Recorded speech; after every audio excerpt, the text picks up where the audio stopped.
एक लड़की की शादी हुई और उसकी सहेली को उसकी सुहागरात के बारे में जानने की बड़ी ही उत्सुकता थी। बताना कल रात को क्या हुआ? कुछ नहीं।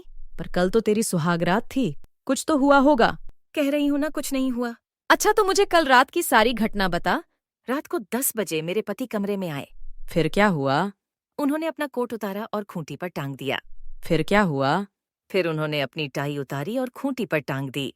फिर क्या हुआ? फिर उन्होंने अपनी शर्ट उतारी और खूंटी पर टांग दी। फिर क्या हुआ? फिर उन्होंने अपनी बनियान उतारी और खूंटी पर टांग दी। फिर क्या हुआ? फिर उन्होंने अपनी बेल्ट उतारी और खूंटी पर टांग दी। फिर क्या हुआ? फिर उन्होंने अपनी पैंट भी उतारकर खूंटी पर टांग दी। फिर क्या हुआ? फिर उन्होंने मेरी साड़ी उतारी और खूंटी पर टांग दी। फिर क्या हुआ? फिर मेरा ब्लाउज उतारा और खूंटी पर टांग दिया। फिर क्या हुआ? फिर उन्होंने मेरा पेटीकोट भी उतारा और खूंटी पर टांग दिया। फिर क्या हुआ? फिर उन्होंने मेरी ब्रा भी उतार कर खूंटी पर टांग दी। फिर तो जरूर कुछ मजेदार हुआ होगा। हाँ, हुआ था ना, बहुत मजा आया।